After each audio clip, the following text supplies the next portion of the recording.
말씀의 은혜를 나누겠습니다. 자, 앞에 고사성어가 있습니다. 읽을 수 있는 분 한번 읽어보세요. 뭐죠? 노마지지. 그렇습니다.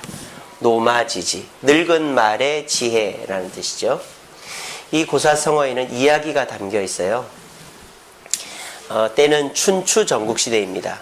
춘추 전국시대에 제나라 관중이라는 사람이 있었습니다. 그 사람이 대군을 이끌고 전쟁에 나갔는데 전쟁 끝마치고 돌아오는 길에 겨울이 다다른 거예요.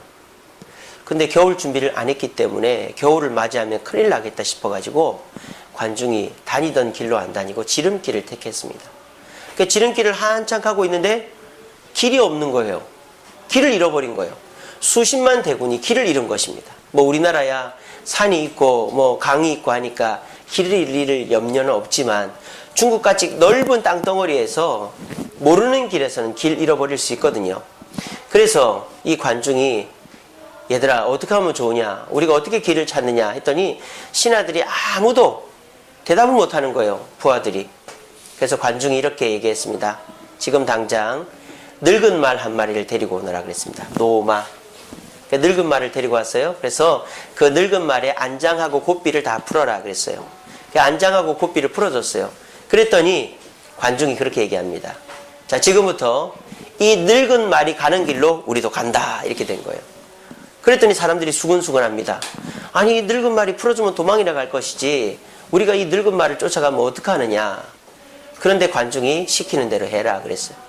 그래서 늙은 말을 풀어줬더니 늙은 말이 쌩하니 도망가는 게 아니라 천천히 걸어가요. 그래서 수십만 대군이 그 뒤를 쫓아갑니다. 한참을 가니까 뭐가 나와요? 길이 나온 거예요.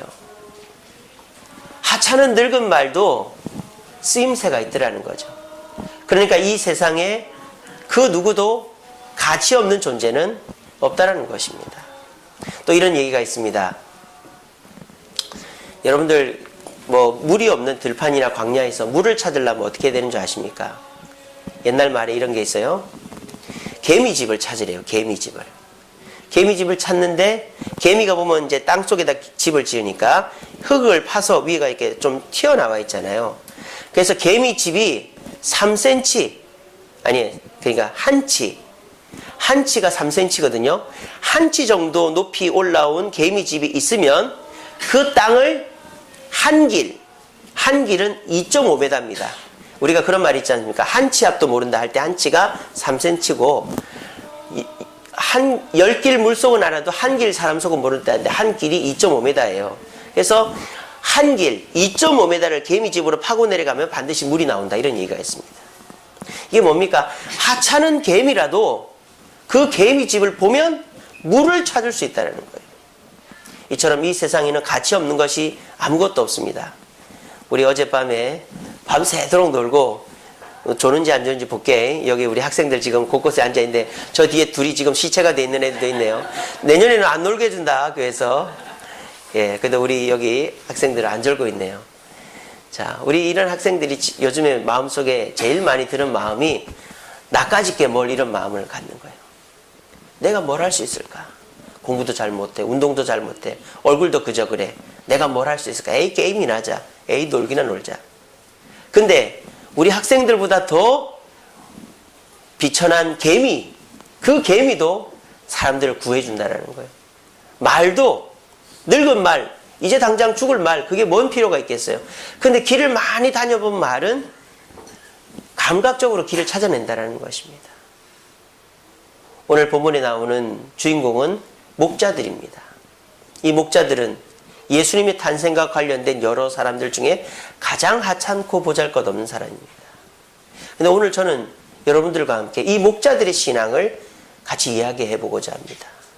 그래서 우리가 오늘날 본받아야 될 목자들의 신앙이 뭔지를 깨닫고 이 목자들을 통해서 교훈 얻어서 우리 신앙이 참된 신앙으로 돌아설 수 있는 귀한 시간 되기를 바랍니다.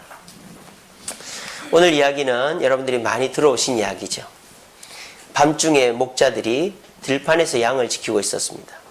밤중에 왜 들판에 있을까요? 우리나라 같으면 목동들이 다 밤에는 집으로 들어오는데 우리나라야 지천에 널린 게 풀이지만 중동 지역에는 풀이 많지가 않아요. 그래서 여기 풀 다 먹으면 저쪽으로 가야 되고 이쪽 풀 다 먹으면 이쪽으로 가야 돼요. 그러니까 한번 양떼나 소떼를 몰고 나가면 몇 개월 있다가 다시 집으로 돌아오는 거예요. 그러니까 노숙을 해야 됩니다. 뭐 텐트를 치고 자는 것도 아니고 모닥불 하나 피워놓고 자야 되는 거죠. 그러니까 얼마나 춥겠어요.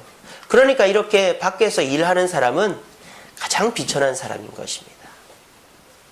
그리고 우리나라는 뭐 지금은 그렇지 않습니다만 옛날만 해도 할 일이 없고 먹고 살 일이 없을 때 다들 어디로 갔느냐, 태백, 영월, 탄광촌으로 들어갔죠. 그래서 우리가 막장이다 이런 말이 있지 않습니까? 막장이 뭐예요? 탄광에서도 딱 막혀있는 탄광갱도를 막장이라고 그러잖아요. 그러니까 우리나라 옛날에 석탄 캐서 이게 할 때 그 막장에서 일하던 사람들이라고 생각하시면 됩니다. 그래서 이 목자들은 가장 비천한 사람입니다. 또 이 목자들은 사람들로부터 인정받지 못하는 사람이 있어요. 왜 그런지 아십니까? 도시에서 마을에서 도둑질을 하거나 살인을 하거나 나쁜 짓을 하고 도망치는 사람들이 목자들 속에 끼어가지고 생활하는 경우들이 많았기 때문입니다. 그래서 범죄를 저지르고 도망친 사람이 갈 데가 없으니까 은근슬쩍 끼어들어서 나도 여기서 일할 테니 먹고 자게 해주세요. 그렇게 부탁하는 무리 중에 목자들 중에 그런 범죄자들이 있었다는 거예요. 그래서 이런 목자들은 사람들로부터 외면받았어요. 그래서 이런 목자들을 부르는 말이 우리나라 말로는 국외자, 영어로는 아웃사이더라고 그랬습니다. 국외자. 국외자가 뭔 뜻이냐? 국자가 나라 국자가 아니에요. 판국자예요. 여러분 바둑 대회를 뭐라 그러죠? 대국이라 그러잖아요. 그게 뭡니까? 큰 판이라는 뜻이죠. 판이라는 것은 바둑판을 뜻하는 거예요. 그러니까 국외자, 바둑판에서 벗어난 사람, 사람들의 이런 시스템이나 환경에서 벗어난 아웃사이더들을 목동들이라 그랬단 말이에요. 그러니까 이 목동들은 우리나라 옛날 탄광촌에 있던 사람들, 그리고 사람들로부터 사람 숫자에도 들어가지 않는 국외자들이 바로 목동들이었습니다. 근데 이들에게 누가 나타났어요? 천사가 나타난 겁니다. 천사가 나타나서 이 목동들이 너무나도 기대했던 말을 들려줍니다. 뭐라고 얘기합니까? 이렇게 얘기하죠. 오늘 다윗의 동네에 너희를 위하여 구주가 나셨으니 곧 그리스도 주시니라. 여기서 우리가 주목해야 될 단어는 세 가지입니다. 첫째는 너희를 위하여. 너희, 목동들 너희를 위해서 누가 났다? 구주가 났다. 구주가. 그리고 그분은 누구다? 그리스도다라는 것입니다. 자, 하나씩 볼까요? 구주라는 말이 뭘까요? 구주. 이제 여기는 우리 번역에는 이 주자가 들어가기 때문에 주인이라는, 그러면 나는 종이라는 뜻이잖아요. 그런 개념이 강한데 영어 성경이나 히브리 헬라어 성경에는 그렇지 않아요. 영어 성경에는 세이비어라고 되어 있습니다. 구원자, 구출자 이런 뜻이죠. 그러니까 종의 개념이 아니라 그냥 나를 구해주는 사람이라는 거예요. 그러니까 지금 이 목동들은 나를 이 비참한 생활에서 구해줄 사람이 왔다는 거예요. 근데 그분이 누구다? 누구다? 그리스도라는 거예요. 그리스도의 뜻이 뭡니까? 기름 부음을 받은 자라는 거 아니에요. 기름은 누구한테 붓죠? 왕한테 붓습니다. 그러니까 이 목동들은 지금 우리를 이 비참한 환경에서 구해줄 수 있는 왕이 났는데 그분이 우리를 위해 났다더라는 소식을 들은 거예요. 마음이 얼마나 콩닥콩닥 하겠습니까? 그분에게 가면 내가 이제 양치는 생활을 그만둘 수 있겠구나. 내 죄가 사해지고 가족에게 돌아갈 수 있겠구나. 온갖 기대가 가슴에 찼을 거예요. 근데 더 화려한 장면을 봅니다. 천사가 하나만 나타난 것도 모자라서 이제는 때로 나타난 거예요. 수십 수백만 명의 천사, 천군 천사라고 되어 있습니다. 나타나서 노래를 부르는 겁니다. 이렇게 지극히 높은 곳에서는 하나님께 영광이요 땅에서는 기뻐하심을 입은 사람들 중에 평화로다. 이 노래를 부르는데 여러분 생각해 보세요. 수백 명이 한꺼번에 노래를 부르면 얼마나 컸겠습니까? 그 소리에 압도되지 않았겠어요? 그러면서 야 정말 그 메시아가 태어났다는 곳은 가면 이보다 더 큰 천사들이 나타났겠지? 그러니까 이 천사들이 거기 가서도 찬양하고 있겠지? 아마 그런 생각하지 않았겠어요? 너무나도 화려하고 대단하고 훌륭한 분이 나셨을 거야. 그래서 이들은 우리가 한번 가서 보자 하고는 당장에 달려갑니다. 그래서 베들레헴 예수님이 탄생한 곳에 딱 갔어요. 근데 거기는 딱 가서 보니까 어떤 곳이었습니까? 자기들이 기대와는 전혀 다른 곳이었습니다. 별이 하나 떠 있는데 그곳은 화려한 궁궐도 멋진 집도 아닌 여관방도 아닌 여관방 옆에 딸린 마구간이었습니다. 짐승들의 거처였습니다. 거기를 들어가 보니까 무슨 대단한 사람들이 모여 있는 게 아니라 단지 초라한 젊은 부부 두 사람이 있습니다. 누구입니까? 마리아와 요셉이었습니다. 애띤 얼굴을 한 마리아를 데리고 오느라고 기진맥진한 요셉, 너무나도 초라한 모습으로 거기 서 있는 거예요. 그들을 본 목동들은 뭔 생각했겠어요? 이건 아닌데, 그런 생각하지 않았겠어요? 그리고 또 자기들의 구주, 자기들의 구원자, 자기들의 왕이라고 하는 존재를 보니까 어디 누워 있습니까? 구유에 누워 있습니다. 이 구유가 우리말로 하면 뭐예요? 말밥통입니다. 말이 밥 먹는 곳입니다. 어떤 곳입니까? 말이 우리처럼 숟가락하고 젓가락 씁니까? 입으로 집어넣고 아구아구 먹습니다. 침이 떨어집니다. 깨끗이나 먹습니까? 찌꺼기들이 널려 있습니다. 냄새가 납니다. 그런 곳에다가 천 하나 깔아놓고 아기를 눕혀놓은 거예요. 이 아기가 감염돼서 죽을 수도 있습니다. 자기들의 왕이 태어났다고 하는데 그 왕의 모습은 너무너무 초라하기 이를 데가 없습니다. 그리고 나타났던 천군 천사는 왜 여기는 안 나타나고 왜 우리한테만 나타났는지 아무도 없습니다. 그 흔한 화환이나 꽃다발 하나 없고 동물들만 옆에서 음메 잉 하고 있습니다. 이 상황을 본 목자들의 마음은 어땠을까요? 만약 저라면 에이씨 이게 뭐야? 왕이라며, 구원자라며, 나를 위해 태어났다며, 근데 이게 뭐야? 나보다 더 못하네. 나도 집에 가면 처자식이 있고 내 아이는 이 정도에서 안 낳는데 이게 도대체 뭐야? 이러지 않았겠어요? 저는 저가 목사라면 그렇게 생각했을 겁니다. 근데 신기하게도 오늘 본문 속의 목자들은 전혀 그런 내색을 하지 않습니다. 오히려 자기가 천사에게 들었던 말을 전해주고 자기가 본 것을 그대로 얘기해 줬더니 마리아가 그 고생을 하고 애를 낳았는데 이제 마음의 위로를 얻은 거예요. 그렇구나. 내가 예루살렘에 나사렛에서 예루살렘 베들레헴까지 엄청 힘들게 왔고 집을 못 잡아서 이 마구간에서 애를 낳아서 얼마나 초라한데 알고 보니까 예전에 내가 들었던 것처럼 이분이 메시아가 맞구나 하는 위로를 받게 된 것입니다. 그리고 이 목동들이 어떻게 합니까? 그렇게 하고 그냥 집으로 가는 게 아니라 집집마다 다니면서 문을 두드리는 거예요. 오늘날 다윗의 동네에 구주가 나셨으니 곧 그리스도 주시니라. 주가 나셨습니다. 인사하는 거예요. 또 다른 집에 가서 지극히 높은 곳에서는 하나님께 영광이요 땅에서는 기뻐하심을 입은 사람들 중에 평화로다. 집집마다 두드리면서 예수님의 나심을 전한 것입니다. 이들이 누구라고 그랬죠? 제가 국외자들이라고 그랬잖아요. 아웃사이더. 사람들이 반기질 않습니다. 근데 이들이 그렇게 한 이유는 뭡니까? 너무 기뻐서. 뭐가 기뻤을까요? 그 초라하게 낳은 아기가 뭐가 기뻤을까요? 근데 이들은 너무너무 기뻐서 그 탄생에 대해서 집집마다 알리고 다니. 그게 새벽송의 유래가 된 것입니다.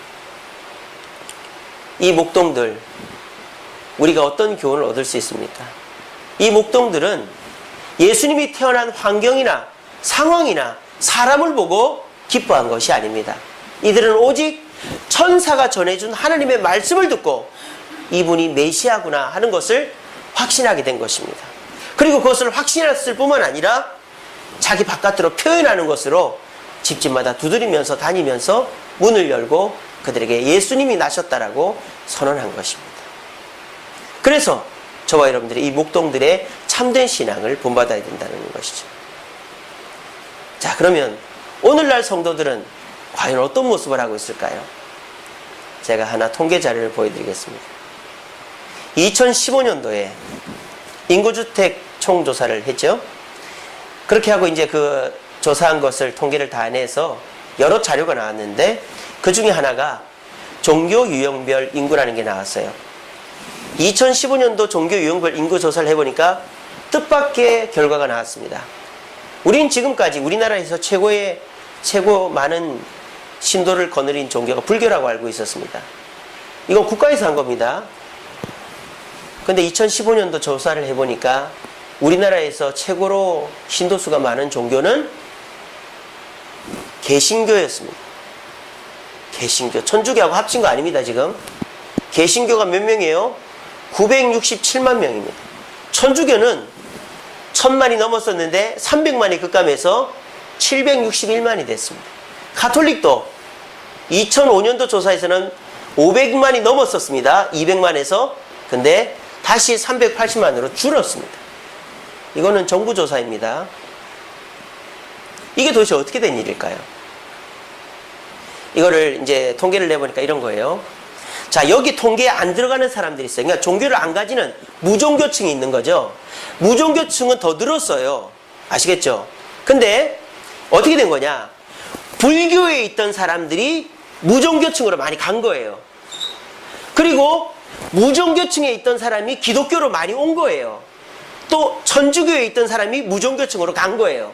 무슨 말인지 알겠죠? 그러니까 다른 종교는 신도를 잃은 거고 우리 기독교는 무종교층에서 기독교로 많이 들어온 겁니다. 그래서 2005년도보다 오히려 2015년도가 120만 명이 더 늘었어요. 기독교가. 근데 이걸 우리가 마냥 좋아할 일이 아닙니다. 왜 그럴까요? 기독교인은 늘었는데 교회 교인은 줄고 있거든요. 그렇지 않아요? 그러니까 우리가 이걸 들어도 반갑지가 않은 거죠. 아니, 기독교인은, 그러니까 이게 설문조사를 하는데 저는 개신교입니다라고 말하는 사람은 120만 명이 늘었는데 교회에는 사람들이 점점 떠나간다는 거예요. 그렇지 않아요? 지금 교회마다 대형 교회들, 큰 교회들 빼고는 조그만 교회들은 교인이 계속 줄어요. 그래서 교회 유지도 힘듭니다, 지금. 근데 이 결과를 받아보고는 다들 의아한 거죠. 저게 진짜 맞나? 근데 이거 정부 조사란 말이에요.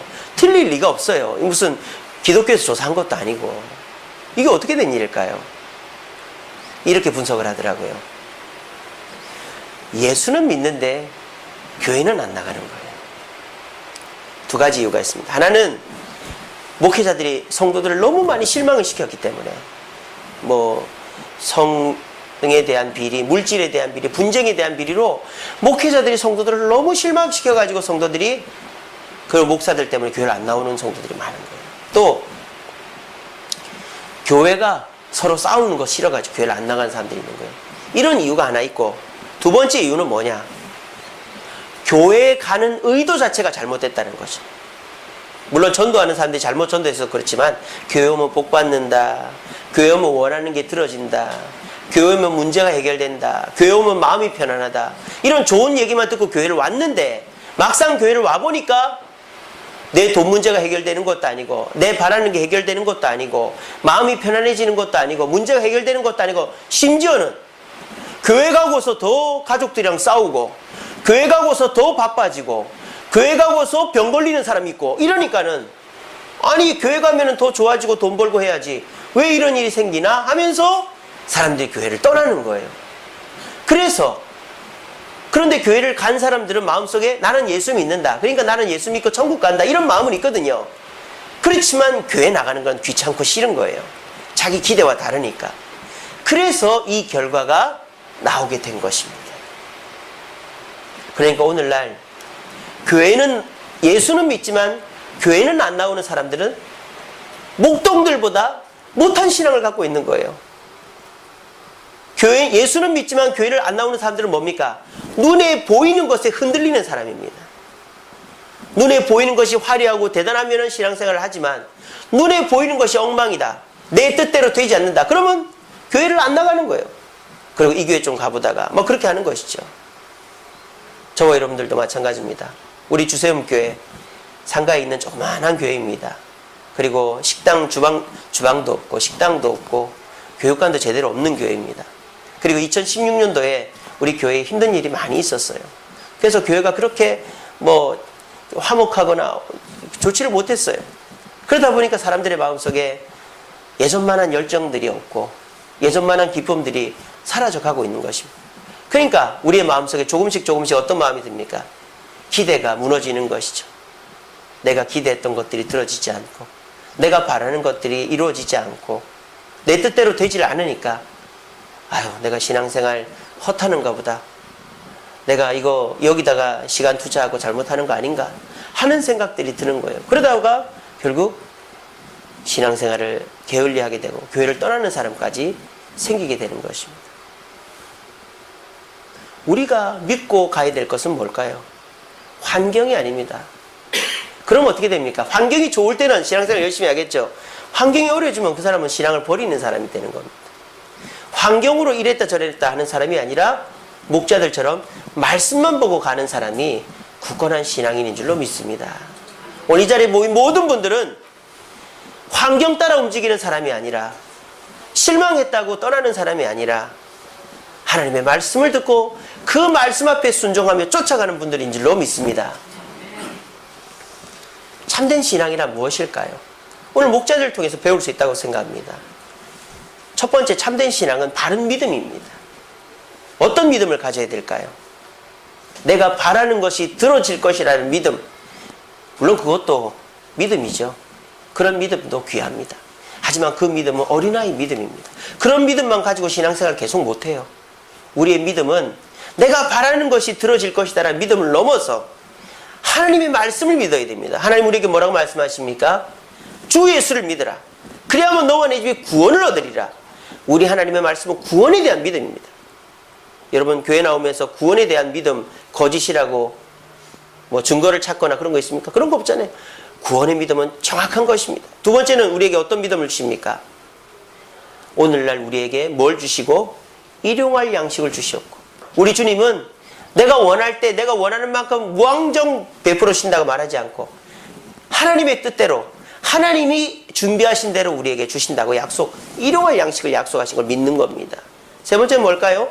내 문제를 하나님이 앞서서 다 해결해 주신다고 말씀하지 않습니다. 하나님 뭐라고 그랬습니까? 내가 세상 끝날까지 너희와 항상 함께 있으리라. 하나님은 동행을 약속하셨습니다. 어려운 일이 있죠. 몸이 아프죠. 문제가 생기죠. 싸우죠. 그럴 때 혼자 내버려 두지 않고 함께 하겠다고 약속한 분이 하나님이지, 너에게 아무 문제가 없게 다 해결해 주겠다고 약속한 분이 아니라는 거예요. 그런데 우리는 어떻게 생각합니까? 교회 나오면 내가 원하는 게 다 들어지고 몸도 안 아프고 문제도 다 해결돼야 된다고 생각해요. 그런 하나님은 없습니다. 여러분 이 시간에 분명히 깨달으시기 바랍니다. 그런 하나님은 없습니다. 그런 하나님을 말하는 사람은 잘못된 말입니다. 우리 하나님은 우리에게 영생을 약속하셨습니다. 그리고 우리 하나님은 일용할 양식을 약속하셨습니다. 그리고 우리 하나님은 고난 중에도 함께 하시겠다고 약속해요. 그 하나님을 믿고 나아가는 자가 바른 믿음을 가지고 어떤 환경적 어려움에도 흔들리지 않을 자라는 사실을 믿으시는 저와 여러분 되기를 간절히 바랍니다. 또 중요한 게 뭘까요? 믿음대로 행하는 것입니다. 최근에 미래포럼이라는 기독교 학술 세미나에서 믿음과 성화라는 주제로 세미나를 했습니다. 칭의와 성화. 칭의라는 건 뭡니까? 믿음으로 구원 얻는다는 거죠. 성화라는 겁니까? 믿어 구원 얻은 사람의 행동을 말하는 겁니다. 근데 요즘에 어떻습니까? 예수 믿었다라고 말하면서 교회도 안 나오고 세상 사람 하는 거 다 하고, 그리고 예수 믿는 사람인지 아닌지 구별도 안 되는 사람들이 너무 많아요. 정치인들 보세요. 얼마나 많은 사람이 교회를 다닙니까? 여러분 최순실도 교회 다닌 거 아십니까? 헌금 기록이 있더라고요. 그러니까 이제는 신앙생활은 믿음으로 구원 온다라고 교회에서 막 얘기를 하니까 내 행실에 대해서는 뭐 그래도 되겠지 뭐 그렇게 생각하는 거예요. 믿음으로 구원 얻었으니까. 이런 구원파적인 신앙생활 하는 분들이 계세요. 그래서 그 세미나의 주제가 뭡니까? 믿음, 칭의와 성화는 구별될 수 없다. 칭의가 믿음으로 구원 얻은 사람 반드시 성화가 따라온다는 거죠. 그러니까 성화의 증거가 없는 사람은 믿음이 없다라는 겁니다. 칭의가 없다라는 겁니다. 이런 거죠. 내가 이 여자와 결혼을 하겠다 그래요. 근데 전화도 안 받고 만나지도 않고 선물도 안 주고 틱틱거리고 그럼 뭡니까? 사랑이 없다라는 거 아니에요. 그러면 그 사람하고 결혼하면 안 되죠. 이 사람이 나를 사랑하는지 안 하는지 몰라요. 눈에 안 보이니까. 근데 뭐로 알 수 있습니까? 만나줍니다. 선물 줍니다. 잘해줍니다. 그게 사랑하는 증거 아닙니까? 사랑은 보이지 않지만 행동으로 사랑을 증명하듯이 믿음은, 칭의는 보이지 않지만 그것을 내 선한 행실로 증거할 수 있는 거예요. 바꿔 얘기하면 선한 행실이 없으면 그 사람의 칭의도 의심해 봐야 되는 것입니다. 칭의가 없다고 말할 수는 없지만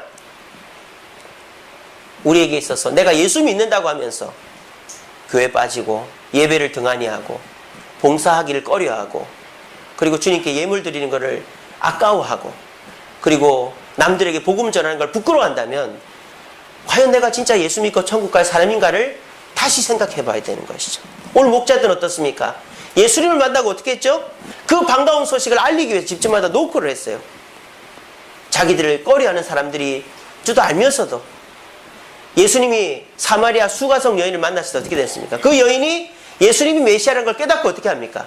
남편이 5이나 있어서 마을로부터 천대받았던 여인이 마을로 돌아가서 내가 메시아를 만났다.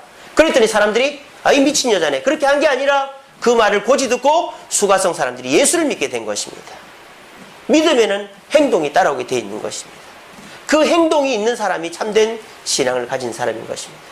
오늘 이 자리에 오신 분들은 어제 좋은 시간 가진 분들도 계시고 또 피곤한 분들도 계신지만 주님 앞에 예배 드린 것이 귀한 줄 알고 나오신 분들인 줄 믿습니다. 여러분 우리 기억합시다. 내가 믿음이 있다 하면 그 믿음은 반드시 증거가 따라오게 되어 있습니다.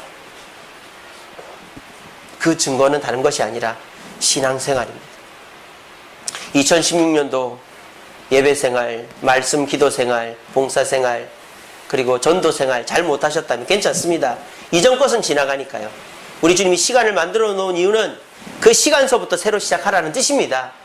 시간은 연결되어 있지만 이제 정유년이죠. 내년이 2017년 정유년이 일주일 남았습니다. 그때서부터 새로 하면 됩니다. 그래서 2017년도에는 내가 바른 믿음을 가지고 교회 오면 복 받는다 이런 믿음이 아니라 영생과 일용할 양식과 동행의 믿음을 가지고 그것을 표현하기 위해 예배생활, 기도와 말씀생활, 또 봉사생활, 전도생활 내가 최선을 다해서 우리 주님이 주시는 축복과 만족으로 기쁨을 누리기를 다짐하는 저와 여러분들 되시기를 간절히 바랍니다. 말씀을 맺겠습니다. 어제가 성탄 이브였고 오늘은 성탄절입니다. 올해는 공교롭게 성탄절이 주일이어가지고 이제 좀 이렇게 됐습니다만은 제 어렸을 때만 해도 성탄절 하면은 참 기대가 되는 날이었어요. 저희 시골교회는 그렇게 했습니다. 24일 날 7시 되면 다 모입니다. 모이면 주일학교, 중고등부, 청년부 어른들 발표회를 준비를 해서 앞에서 예수님 나심을 축하합니다. 그게 한 9시까지 합니다. 그러면 9시서부터 각 기관별로 모여요. 그래서 유치부, 초등부, 중고등부, 청년부, 대학부 또 구역별로 모여서 이제 게임을 합니다. 같이 놀고 어른들은 윷놀이하고 우리 어제 윷놀이 했거든요. 어제 안 오신 분들은 참 아쉬웠습니다. 어제 윷놀이 해가지고 우리 남자팀이 이겼습니다. 우겨가지고 우리 신종남 집사님 시험 뜰 뻔했는데 예. 제가 얼마나 소리를 질렀는지 목이 쉴 뻔했어요. 그래서 목사님 설교하겠습니까? 뭐 그럴 정도로. 그래가지고 어제 피자 치킨 먹고 엄청 재밌는 시간 가졌습니다. 그런 것처럼 우리도 그렇게 해요. 그렇게 해서 12시까지 각 기관별로 교제를 합니다. 그리고 12시부터 1시까지 떡국을 먹었어요. 저희 시골교회에서. 떡국을 먹고 1시부터 본당에 모여서 특송 연습을 합니다. 왜냐하면 새벽송을 돌라고. 특송 연습을 하는데 우리 지휘자 하시는 분이 나와서 한 5곡 정도를 가르쳐줘요. 그러면은 그 연습을 하면 한 2시, 3시 되거든요. 그러면 밖에 교회 마당에서 먼저 다 같이 합창을 해요. 그리고 이제 흩어집니다. 각 구역별로. 저도 이제 저희 집 근처로 가는데 집집마다 똑똑하고는 고요한 밤 거룩한 밤 그 어린 주 예수 기쁘다 주 오셨네 참 반가운 성도 노래를 딱 부르고 맨 끝에 지극히 높은 곳에서는 하나님께 영광이요 땅에서는 기뻐하심을 입은 사람들 중에 평화로다 아멘 하면은 그분이 선물을 줘요. 그래서 뭐 초코파이도 주고 빵도 주고 과일도 주고 그럼 그걸 다 받아옵니다. 그래서 짐이 한 보따리예요. 몇 보따리를 들고 옵니다. 그래서 맨 마지막 집에 가면은 안수 집사님이 계셨는데 그분이 꼭 뭘 주시느냐 단팥빵하고 생강차를 주셨어요. 근데 저는 생강차를 싫어하거든요. 더럽게 맛없게 타주는 거예요. 생강을 얼마나 많이 넣는지. 그래서 제가 지금도 생강차를 안 먹습니다. 그 어른들이 억지로 먹으라 그러는데 그걸 억지로 먹다 보니까 생강차를 못 먹겠더라고요. 그래서 생강차를 먹는데 이제 한 번씩 돌아가면서 하시니까 어떨 때는 다른 안수 집사님 집에 가는데 거기는 오뎅국이랑 이제 그 우동을 해주는 거예요. 아, 그 집은 얼마나 맛있는지 몰라요. 2그릇, 3그릇 먹습니다. 그러면 새벽 5시가 돼요. 그러면 이제 저희 교회 지하 교육관 가서 쪼그리고 자요. 그리고 이제 받아온 선물들은 목양실에 쌓아놓으면 그 방이 가득 찹니다. 교회가 워낙 컸으니까. 그리고 11시 예배 드리고 이제 다 집으로 가는 거죠. 근데 이제 그 모인 그 선물들은 다 어떻게 하느냐. 저희 그 교회 근처에 해병대 부대가 있었어요. 그래서 그거를 다 트럭에 실어가지고 그 부대에다 다 기증을 합니다. 그럼 그 부대 사람들이 그걸 받고 또 기뻐하는 거죠. 저 어렸을 때 그렇게 성탄절을 보냈습니다. 그래서 저는 성탄절 때 제일 기뻤던 게 뭐냐? 하나는 새벽송 도는 거였어요. 그래서 새벽에 집집마다 예수님 나심을 얘기하는 게 너무 기뻤는데 요즘은 할 수가 없잖아요. 밤중에 위험하기도 하고 또 이웃들 소란스럽기도 하고 또 사는 곳이 너무 떨어져 있어서 새벽송 못하는 게 아쉽습니다. 또 한 가지 좋았던 것은 그 오뎅하고 우동 먹는 게 제일 좋았습니다. 그 추운데 먹으니까요. 근데 요즘은요, 사람들이 그런 추억들이 여기 계시는 우리 저 나이 위 분들은 공감을 합니다만 여기 있는 학생들은 그 공감이 잘 안 돼요. 왜? 그렇게 안 하니까. 또 중요한 건 뭐예요? 굳이 교회를 와야 그런 걸 하지를 않으니까요. 예전에는 교회에다가 불을 밝혀놓으면은 옛날에는 뭐 네온 사인이 곳곳에 있습니까? 없잖아요. 그러니까 교회가 제일 환했어요. 가로등도 몇 개 없던 시절인데 제 어렸을 때는 교회에다가 전구를 켜놓으니까 교회가 제일 환했습니다. 12월 달은. 또 옛날에는 뭐 공연회라는 게 있었습니까? 근데 교회에서 성탄 축하잔치 하면은 사람들 동네 사람들도 다 왔어요. 부모님들도 예수 안 믿는 사람 다 오고 그리고 교회에서 선물 줍니다. 먹을 거 줍니다. 그러니까 성탄절은 교회가 최고의 핫플레이스였습니다. 최고로 인기 있는 곳이었습니다. 요즘은 어떻습니까? 길거리가 핫플레이스죠. 가장 밝은 곳입니다. 여러분 압구정 현대백화점 가보셨어요? 밤중에 가보면요, 아예 그 현대백화점 벽에다가 비임을 쏘아가지고 막 산타크루스가 막 지나가고요, 루돌프가 뛰어다니고요, 뽀로로가 뛰어다니고요, 난리도 아닙니다. 그 압구정 현대백화점이 보면 네모 반듯하게 지잖아요. 직사각형. 얼마나 화려한지 몰라요. 그리고 맛있는 음식은 거리에 있고요, 화려한 볼거리들은 교회가 아니라 거리에 다 있습니다. 그러니까 요즘 사람들은 교회로 오지 않습니다. 어제 제가 운행한다고 건대 앞을 가봤는데 사람이 얼마나 많은지 개미가 걸어다니는 것 같더라고요. 건널목에 사람이 서 있는데 와, 저 사람들 어디서 다 왔나 싶더라고요. 사람들이 다 거리에 가 있습니다. 근데 정작 중요한 것은 거리에 없습니다. 거리에 먹을 것이 있고 화려함이 있고 볼거리가 있지만 거기에 이 성탄의 주인공인 예수님은 없습니다. 근데 이 교회는 거리만큼 볼거리가 없습니다. 화려하지도 않습니다. 먹을거리도 선물도 없습니다. 하지만 이 교회에는 뭐가 있습니까? 예수 그리스도가 계십니다. 이 성탄의 주인공 예수 그리스도가 계십니다. 어디가 중요합니까? 예수님이 계신 곳이 중요한 것입니다. 오늘 이 자리에 오신 저와 여러분들은 이 성탄절을 바르게 보내고 계신 분들입니다. 누가복음 7장 25절 말씀입니다. 너희가 무엇을 보려고 나갔더냐? 부드러운 옷 입은 사람이냐? 보라, 화려한 옷을 입고 사치하게 지내는 자는 왕궁에 있느니라. 여러분, 화려하고 대단하고 멋진 것들 보고 싶습니까? 그러면 거리로 가세요. 하지만 그곳에는 예수님이 안 계십니다.